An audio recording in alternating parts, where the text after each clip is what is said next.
A man wearing a protective suit was walking in the ice and snow. He looked up and saw stiff corpses everywhere. A strange blizzard took away more than half of the world's lives. Who would have thought that this was just a low-wave attack by a mysterious race on the Earth? The surviving humans will face more severe challenges. Welcome to the latest disaster thriller drama, Eternal Garden, released in 2025. Several girls were on vacation at sea in a small boat. Just as they were toasting and celebrating, the coastline behind them suddenly fell into darkness, and then a brilliant green light fell from the sky. The girls had never seen such an organ before and were astonished. Suddenly, there was a strong wind on the sea. One of them ran to drive Yon fan, but found that the electronic device had failed. Then the two companions outside suddenly fell to the ground. The girl was so frightened that she looked through the window and saw a snowflake falling from the sky. A large number of residents blocked the intersection on the streets of a city in Argentina. He was originally going to a friend's house for a party, but now he had to take a detour.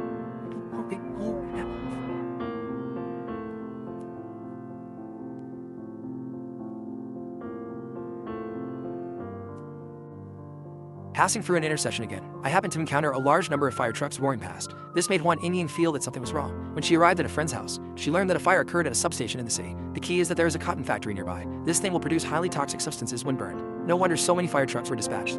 After dispelling his doubts, Juan played poker with his friends. The four of them were friends who had known each other for 30 years. They were very familiar with each other. Only the young man who joined in the middle was a little out of place. He looked around and looked around. I even found a gas mask collected by the owner of the house. The few people were having fun when the lights above their heads suddenly went out. Unexpectedly, there was a power outage here. However, something even stranger was to come. Everyone's cell phones were automatically shut down. Loud noises were heard from time to time outside the house. At this time, the hostess ran downstairs and saw from the window that the security guard in the garage at the male owner was about to go out to see Juan when he noticed something was wrong. A large number of particles were floating outside the window. It felt like it was snowing, but now it was clearly summer. The owner of the house suddenly remembered the previous news. Could it be the tin-faced ashes produced by the electric or fire? Maybe the garage security guard was poisoned by inhaling the tin-faced ashes. Now no one dared to rush out to save people. Suddenly, a car lost control and crashed on the roadside. At the same time, everyone felt an ominous premonition. They wanted to call their families to inquire about the situation, but unfortunately, all their mobile phones were turned off. Even sitting on a plane can't be used. Fortunately, the owner of the house still has some sense. He asked everyone to close all the doors and windows to prevent toxic particles from drifting in. One put his hand on the window, and the cold touch touched his palm. It turned out that it was really snowing outside. They had never encountered such a situation in their lives. Even if it snows in the summer, the snowflakes actually carry highly toxic substances. The more the white-haired old man thought about it, the more panicked he became. He was worried about the comfort of his family, so he found a coat and put it on his head. Ignoring everyone's dissuasion, they stopped and walked outside the house.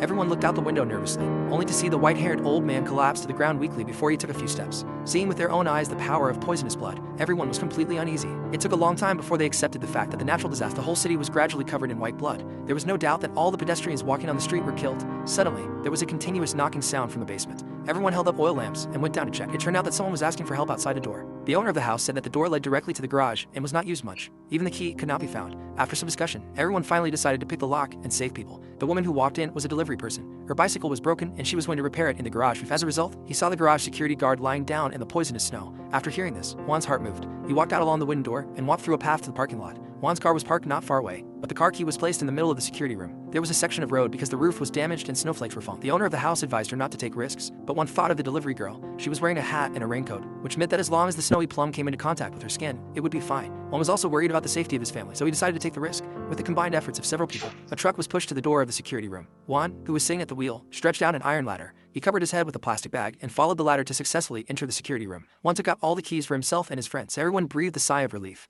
After all, no one wanted to stay in someone else's house after such a disaster. But when Juan inserted the key and prepared to ignite, he found that the car did not respond at all. At this time, everyone finally realized that the previous power outage and cell phone shutdown were not accidental. The city must have suffered a large-scale electronic pulse attack that disabled all electronic equipment. It seemed that the situation was more serious than they imagined. Apart from solar storms, there are only atomic bomb explosions. At this time, the owner of the house saw a light on the house opposite, and an old man was standing by the window. He was worried that the other party would open the window, so he sent out as many signals as possible to remind him. As a result, this action aroused the curiosity of the other party. The old man opened the window in confusion. Not long after, his wife ran over to check. The couple instantly fell into the falling snowflakes. Seeing the sky gradually brightening, Juan's face became more and more gloomy because his daughter had the habit of running in the morning. Thinking of this, Juan planned to go home immediately. Naturally, all his friends could not let him go and die. Seeing Juan's resolute attitude, the owner of the house planned to make him a protective suit. There happened to be ready-made waterproof suits and gas masks at home. Everyone worked hard to put on all the equipment for him to ensure that no skin was exposed. Juan tried the mask and could breathe freely, so he put on his backpack and walked outside the house. With everyone's expectant eyes, Juan took a deep breath and stepped on the snow. Pieces of snowflakes falling from the sky did not seem to have any impact on it. It seems that this homemade protective clothing is still very effective. It was beyond Juan's imagination. He could see a corpse almost every step he took. The whole city was like a huge cemetery. Juan felt excited for no reason. God knows how many people lost their lives in this disaster because his appearance was so sudden. As long as they were outdoors at the time, they didn't even have a chance to escape. The temperature in the air was getting lower and lower. Juan's body began to feel uncomfortable. He always felt like someone was following him from behind. He jogged a few steps to get his body temperature back up. The illusion of low temperature finally disappeared. After passing through the station, he was walking on the train tracks the next moment. However, the scene in front of him made Juan feel cold all over. A train stopped in the middle of the track, and the bodies of passengers were lying around it. It must have happened that the train was about to enter the station when it happened to encounter poisonous snow from the sky. Juan gritted his teeth and continued to move forward. Suddenly, there was movement in a carriage. Unexpectedly, there were many survivors hidden inside. When they saw Juan approaching, they thought it was the firefighters coming to rescue them. After all, they had been trapped here for 6 hours, not to mention eating. He couldn't even take a sip of water. Juan shook his head helplessly. There was no way he could save these people by himself. The only thing he could do was to take out a large bottle of mineral water from his backpack. As for whether they would live or die next, it would only depend on their fate. After crossing the railway tracks, Juan quickly came to the downstairs of his wife's house. Since the two have been separated for many years, their daughter has been living with his wife. He walked into the stairwell, and Juan took off his protective mask. Water stains continued to flow on the stairs. Several survivors stood at the door and seemed to want to pry open the door. When he came to the floor where his wife's house was, Juan saw several people standing at the door praying. He ignored it and walked quietly into his wife's house. He searched several rooms in a row. His wife and daughter were not at home. Juan felt intense uneasiness in his heart. At this time, there was a movement outside the living room. He thought the house had been robbed. After questioning, he learned that his wife asked him to come here to get medicine. Juan's eyes were consistent, and the back of his hand was actually stained with chicken blood on his clothes. Just when he thought he was about to die, his wife stepped forward through the crowd. He drove all the irrelevant people out of the door and then put away the news about his daughter. When he learned that the other party had gone to a classmate's house last night and hadn't come back yet, Juan remembered that he was going crazy, but that wasn't the worst part. His wife didn't know the address of his daughter's classmate's house. Juan forced himself to calm down. Now is not the time to complain. He planned to go to his daughter's school, where the addresses of all the students must be stored. Juan just opened the door and found a large number of residents standing at the door. It turned out that the news that he could resist the poisonous blood had spread. Some people speculate that Juan has immunity. Juan explained that he just used a gas mask, and the snowflakes lost their poison when they fell on him. At this time, a bald man came over, because a resident in this building was so desperate that he committed suicide by lying in the bathtub. This effort almost depleted the entire building's freshwater reserve. Now these people are counting on Juan's mask to go to the supermarket outside to get some water. Juan pretends to agree, but then takes out a pistol from his bag. What are you kidding? He also hopes to use the mask to find his daughter, but he doesn't expect that the bald man is also a ruthless person. He doesn't know where to find a pistol. Juan continuously pulled the trigger downstairs and had no choice but to fight back. However, the accuracy of both of them was not very good. He took his wife and hid in a resident's house and blocked the door with a wardrobe. After that, Juan asked his wife to find a doctor and get some waterproof clothes. When he saw the car under the balcony, he suddenly had an idea.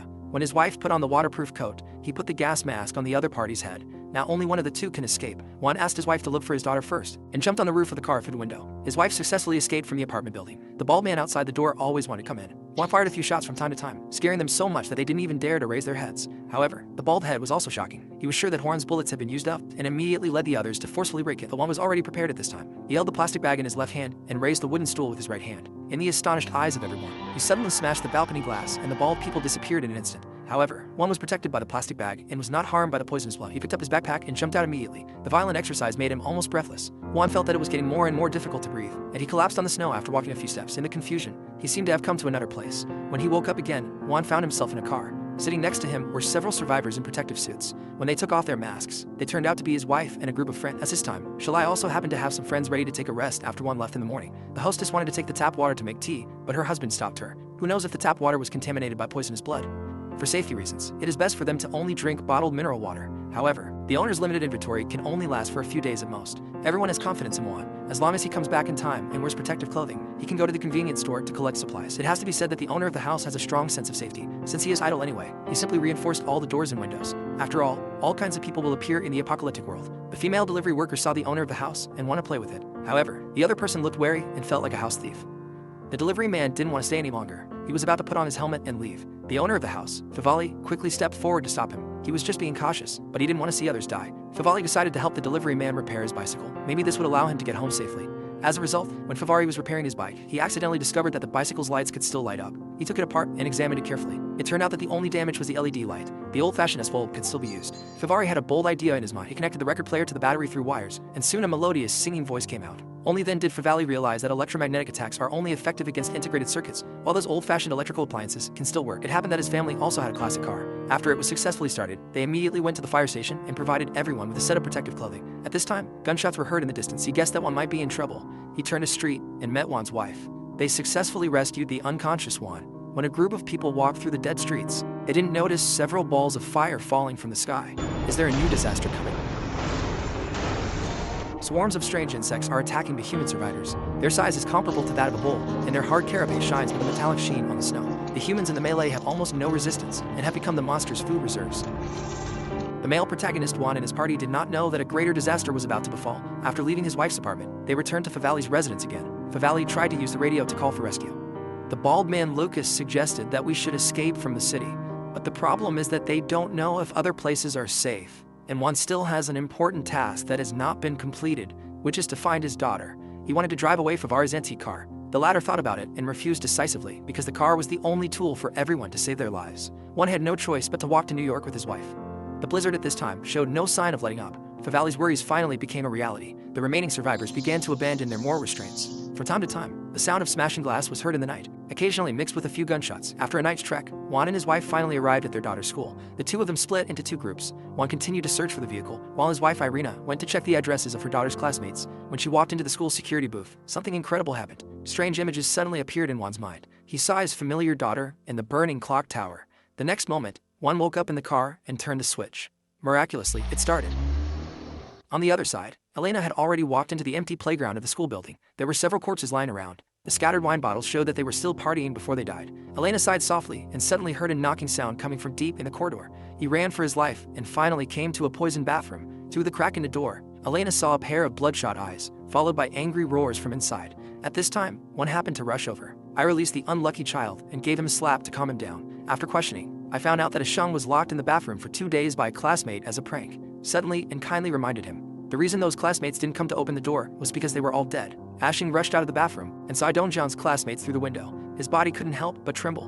When Irina took out the photo of her daughter, Ashung shook her head blankly until she pointed to her daughter's classmate Ashung. His eyes lit up. This was her classmate in the interest class, Sarah Wan and his wife. Their hopes suddenly ignited and they eagerly asked for Sarah's address. Ashung suddenly made a condition. He deliberately took the two of them to Sarah's house and then had to send him home. Juan had no choice but to agree to this request. Under the guidance of Ashung, they quickly arrived at Sarah's house. The Juan couple put on protective clothing and got out of the car, knocking on the door, but no one answered. He kicked open the door and there was a dead silence in the house. The two stood still and walked through the living room. In the backyard, they saw several corpses sitting around the dining table. Juan's footsteps were heavy and he slowly raised the head of one of the girls. After confirming that she was not his daughter, he let out a long sigh. Suddenly, Ashung's exclamation came from behind him. It turned out that all those who died were his family members. The neighbor forcibly pulled Ashung into the car. Juan was so angry that his teeth were itchy. This boy was obviously lying. It was not Sarah's home, but her own home. But Elena didn't intend to give up on Ashung. She thought that if her daughter met a kind person, she wouldn't want to be abandoned. Juan took a breath and said nothing more.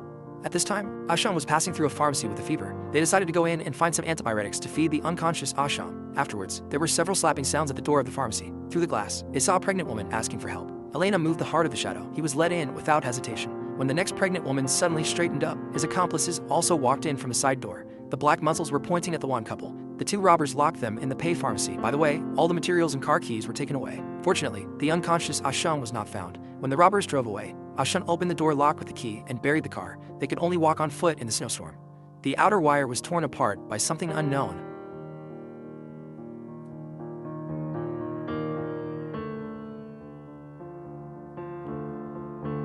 Juan's heart was full of doubts. He followed the railway track and found that all the survivors in yesterday's train car, including their bodies, had disappeared. The red letters on the window showed that Juan did not admit his mistake. It was difficult for him to imagine what happened here. The man felt an inexplicable chill down his spine because those twisted seats and railings were definitely not caused by human power. Not long after, the three of them returned to Favali's residence and learned that his friend was planning to leave. He couldn't help but ask curiously, "Aren't you going to wait for rescue here?" Favali immediately explained that he had received a radio signal from Brazil, which was also attacked by poisonous blood. Obviously, this disaster covered most countries, and rescue would definitely not be possible in a short time. Another reason that made Favali determined was that the Earth's magnetic field had disappeared. The snow disaster was obviously more serious than imagined. Favali had a property on a small island in the middle of the sea. He decided to take everyone there to take refuge, but one did not intend to go together. No matter what, he had to find his daughter. Before he knew it, night fell, and the couple who robbed Juan came to a gas station. The man cursed and got out of the car to refuel. Suddenly, he heard the sound of blister coming from behind the oil tank. He raised his flashlight and shined it, and a terrifying black figure flashed in the beam. The woman in the car heard the noise in the distance. She thought it was a prank by her boyfriend. The next moment, the car was attacked from a distance and slid on the snow for a distance, rolling down the ravine firmly. Early the next morning, Favali and his party were preparing supplies for the island, while Juan had already embarked on a journey to find his daughter alone. Before that, he had checked the address of Sarah's family on the communications department. Whether his daughter was dead or alive, he had to go and see for himself. Suddenly, a car came from behind.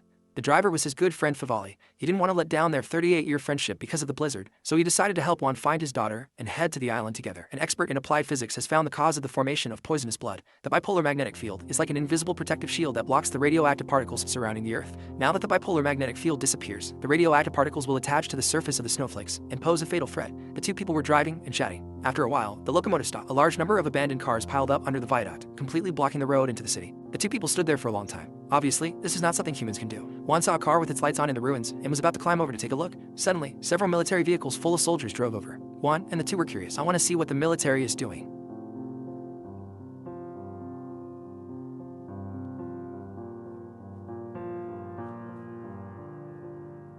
After passing through a tunnel, the military soldiers stopped in place. Juan wanted to get closer, but unexpectedly, the soldiers suddenly drew their guns and opened fire. The valley quickly backed away, and the car on the viaduct blew up for no reason. It turned out that the soldiers were not attacking Juan and the two. The next moment, their car suffered a violent impact and flew straight to the repair shop next to the road. The giant insects finally showed their terrifying fangs and relied on their hard shells to quickly rush to the soldiers.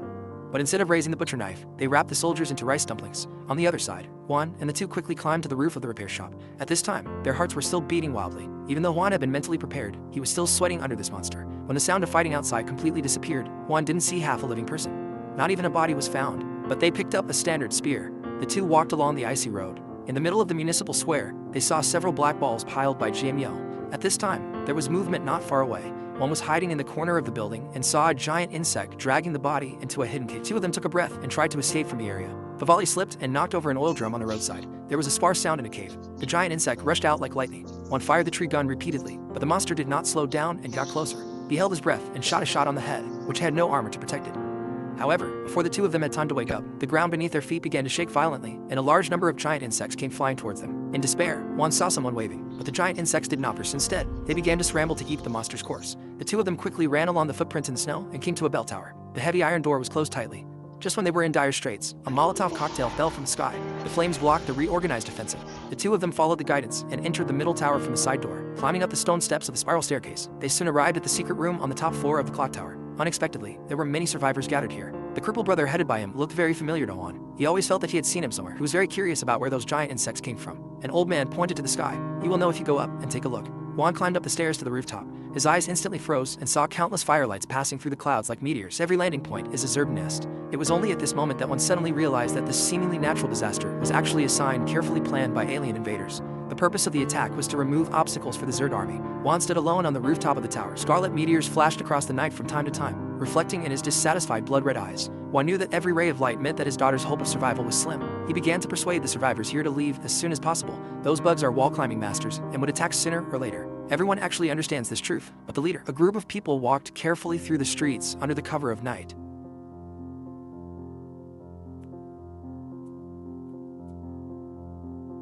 Those monsters seemed to be napping. As long as they didn't make too much noise, they could pass through safely. Juan told everyone about Weewalk Camp, where they were going to meet the military. When they came to the viaduct blocked by a motorcycle, a survivor took out a hammer and started to dig into the wall. He knew that there was an abandoned passage hidden here that could lead directly to the other side of the Lijiao Bridge. As the night gradually turned white, Juan's heart became more and more anxious. Fortunately, the hidden tunnel there had been dug through and everyone was scrambling to get in, but he didn't expect those insects to come out to look for food. Juan was trapped in the bus to take care of a mother and her son. He clearly saw the giant insect lingering a few meters away. It suddenly stopped and turned its tentacles in the direction of the bus. At the critical moment, the sound of the bell rang through the sky. It turned out that the lame brother who had been left behind was ringing the bell frantically on the tower. All the giant insects immediately turned around and swarmed towards the clock tower. Juan, who was in the bus at the bell tower, let out a long sigh of relief. He followed the other survivors through the channel smoothly. Before entering the city, Juan found a car that could be ignited in the ruins. It came in handy at this time. The swarm of insects on the other side had already rushed into the middle tower. Brother KZ and his companions had already spread fuel everywhere. They saw these hateful old reptiles lighting cigarettes, throwing it gently into the air. At the same time, Juan and others had already pushed the car down, but they didn't want to make any noise, which attracted a group of giant insects to Juan's side. While covering the survivors, they got on the bus. However, the bugs were attacking more and more. The huge billboard slipped from the bridge, as if blowing the horn of a Zerg attack. Fortunately, the car had already started. Those bugs were far behind them. After confirming that they were out of danger, everyone couldn't help but wave their pins and shout. But when they saw the burning tower, everyone fell silent for an instant. They knew that it was the old man who had exchanged his death for their life. Juan felt that this scene was somewhat familiar. The vision flashed through his mind again, and he suddenly realized that perhaps the Weewalk camp established by the military hid a greater murderous intention. Juan and others successfully broke through the reorganization blockade, and other survivors prepared to go to the Weewalk camp to meet the military. But now he is going to find his daughter and cannot go with him. He returns to the neighborhood where his friend Favari is and finds that someone is standing guard here. They must have also discovered the existence of the Zerg. One has just arrived at Favari's house. Everyone can't wait for him to come and take a look. After approaching the sofa, Juan's eyes widened in shock. The daughter he was looking for was sleeping in his wife's arms. He tremblingly touched his daughter's face and asked how his wife found him. The tears in his eyes were not that he had found his daughter, but that her daughter had found him. Now that all the people are in place, Favali decided to take everyone to the island on the sea. However, they only had one car, and so many people would not be able to fit in. When everyone was at a loss, a neighbor came over. He originally came to recruit Favali to join the self-defense forces. Most of the survivors on this street were ready to resist, reorganize, and defend their homes. However, they heard that Favali was planning to leave. The neighbor generously said that he could provide an old RV, but Favali had to hand over the garage as a temporary stronghold for the resistance. Although Favali was reluctant to give up, he knew that he could only wait for death if he stayed here, so he finally agreed to the deal. Early the next morning, Juan and others packed up their supplies and took 2 cars to head towards the island. Neighbors along the way sent blessings, but they didn't know that they were about to encounter a disaster. Favali planned the route in advance and then changed to the waterway after arriving at the port. But when they arrived at the nearest port, the scene in front of them was like falling into an ice cave. The originally deep-sea water had completely dried up. Countless ships are like abandoned toys, deep in the frozen mud. A frozen fisherman still remains sitting, while a small fish is swimming happily in the bucket next to him. Lucas, the bald head, looks pale. The sudden retreat of the sea water indicates that a shocking tsunami is about to hit. Everyone felt that this was not alarmist, so they immediately changed direction. It seemed that the island was gone, and their only option was Wewak Camp. Countless vehicles were abandoned on both sides of the road, stretching into the distance like a giant steel dragon. Suddenly, a plume of black smoke alerted everyone. When they got closer, they found obvious bullet holes in the driver's helmet of the overturned test car. It seemed that this was not the result of a reorganization, but someone pointing the gun at his compatriots. But Juan no longer had the mind to think about this problem. Although his daughter Anna returned safely, she was acting very strange. She couldn't even remember how she found her mother. Elena thought she was overtired and maybe just rested for a while. At this time, they happened to pass by a large supermarket and could see that it was crowded with people, which was in sharp contrast to the previous dead road. A middle-aged man came in with an enthusiastic Jiang Hu and Ning. This is the largest gathering place for survivors nearby. The reserves in the warehouse are enough to sustain hundreds of people for several weeks. After enjoying the long-lost meal, Juan tentatively made a note of the body he saw in the picture. The expressions on the faces of some people at the table became ugly. They had long heard that there were thugs in the surrounding areas recently, and they guessed that they might be prisoners who had escaped from the prison. After hearing this, Juan's heart sank, and he always felt that something was wrong. On the other side, the bald Lucas was chatting and laughing with a group of young people. On Monday, he was going to find a bottle of strong liquor. Piggy let her walk through most of the supermarket. Lucas finally found his favorite and was about to take a few sips. Suddenly, there was a movement at the back door of the supermarket. His brows could not help but frown early the next morning. A burst of noise woke Thuan from his sleep. He followed the crowd towards the entrance of the supermarket and saw everyone looking up to the sky with excitement. The deadly blizzard that lasted for many days finally subsided. The long-lost sunshine penetrated the clouds and shed golden light on the white snow. Ashton was the first to step out of the supermarket door and take a deep breath of fresh air. Turning around and smiling at everyone rushed out of the supermarket excitedly, as if the sound echoed through the sky. Only Favari took out the compass vigilantly and found that it was completely upside down. Obviously, this disaster is not over. At this time, Elena reminded you, have you seen Lucas? Juan and the others quickly ran to the supermarket to search, but they found nothing except the wine bottle. Suddenly, a car suddenly stopped in front of the supermarket. 3 heavily armed masked men jumped out. They did not have any preamble, directly attacking the survivors. By the time one heard the sound and arrived, the whole square was already in chaos. The survivors were running around like headless flies. Irina trembled and told Juan that his daughter Anna was playing outside just now. Juan was shocked and realized that these 3 madmen might threaten his daughter's safety, so he instantly entered a fighting scene. 2 gangsters were killed with several consecutive shots. The remaining one was missing. Juan walked to the body of a gangster and lifted the mask. He saw that it was a middle-aged woman with a haggard face and a child pendant hanging around her neck. Juan felt a chill down his spine inexplicably. Why would a mother attack innocent civilians?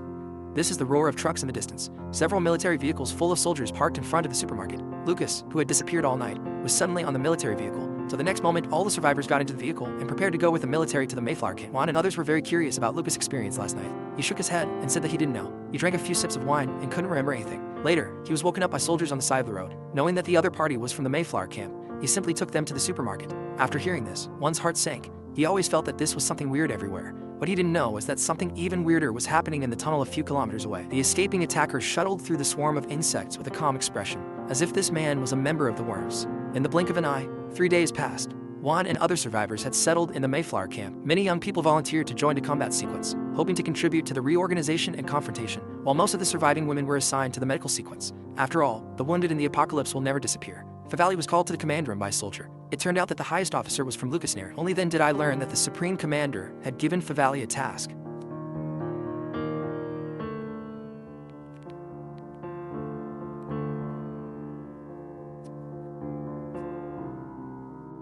That was to ask him to go to the city center to set up a communication transmitter in order to summon more survivors to take refuge at the Mayflower camp. But Favali knew that the city center, at this time, the sound of flutes was heard from the guard tower, and several military vehicles drove into the camp.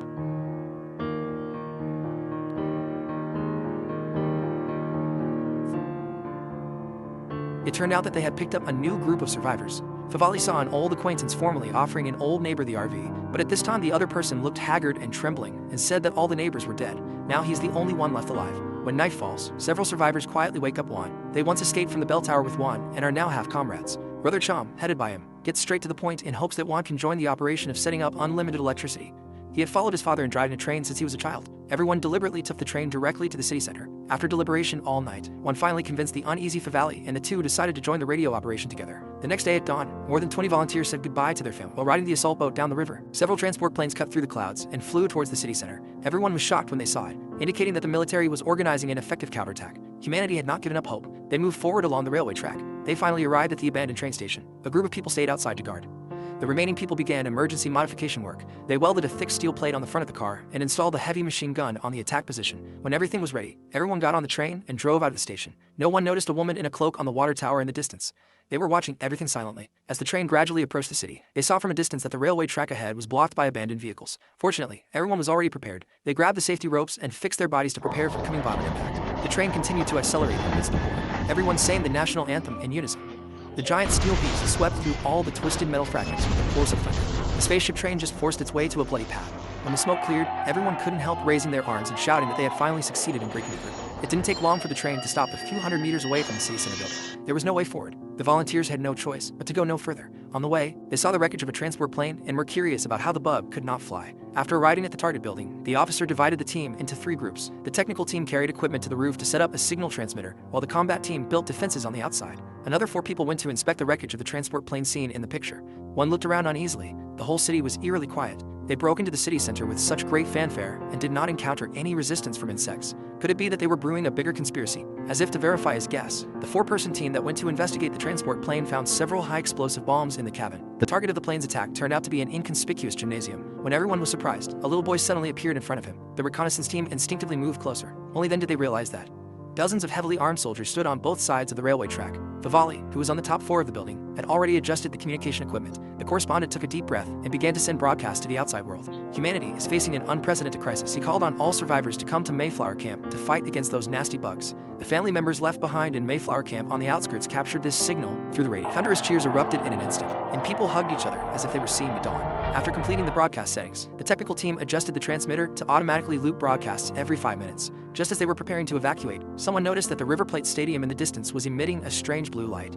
One immediately found the officer leading the team and suggested sending someone to investigate, but the officer looked embarrassed. The team previously sent to investigate the transport plane had not returned yet, and they had no extra manpower. In the dead of night, Juan and several friends were sitting around a small table playing cards, and the bald Lucas behaved very abnormally.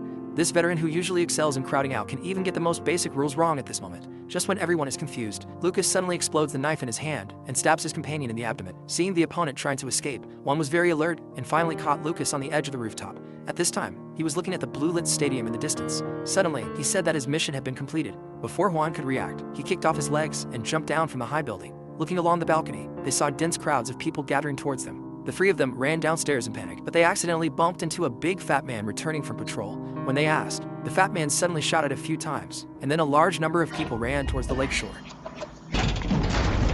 The more Juan ran, the more frightened he became. After finally escaping into the train, only 5 or 6 of the 20-strong mission team were left. Those people either defected inexplicably or were killed by the robbers. They planned to return to the camp immediately to report the matter, but one planned to go to the stadium with the dim light to take a look.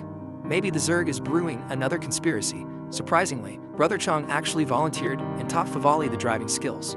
On the way to the stadium, Juan and Brother Chong saw a creepy scene. Groups of humans lined the streets, some of them walking silently like sleepwalkers, and others mechanically practicing shit. What's even more incredible is that giant insects shuttle back and forth among the crowd from time to time. The 2 sides seemed to have reached some kind of tacit understanding. When the 2 came to the rooftop of a high-rise building next to the football field, the scene in front of him made Juan take a breath. The stadium was filled with a mixed phalanx of humans and bugs. Many people Juan knew, even his daughter was among them. These people were actively aiming at the center of the field like puppets, as if they were devoutly waiting for the arrival of the Supreme God. At this time, Juan suddenly remembered, I seem to have seen this scene before. The real enemy of mankind will appear soon. As soon as he finished speaking, a giant hand full of knuckles stretched out from the orchid light and danced rhythmically. Some of the people seemed to have received the order and left obediently, while the remaining humans continued to stare at the existence in a blue light.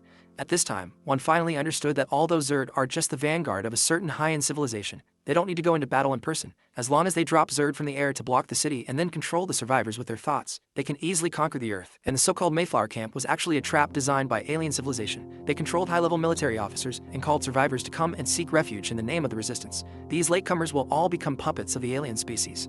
Among them, Juan's daughter and bald friend Lucas have long been mentally controlled. The reason why Juan himself frequently has fragmented memories is, and he is very familiar with the scene in front of him because he is the legendary astronaut who can travel in the turbulence of time and space and constantly return to the past time and space. In the original work, Juan completely failed when fighting against the alien population. Everyone was reduced to puppets, and he was the only one who survived. So Juan traveled back to the beginning of the alien invasion and tried to prevent their subsequent rise. Unfortunately, the price of traveling was damaged memory. It seems that Juan's rescue plan failed again. The above is the entire content of the first season of Everlasting Navigator. Friends who like it, please continue to pay attention, and we will see you in the next issue.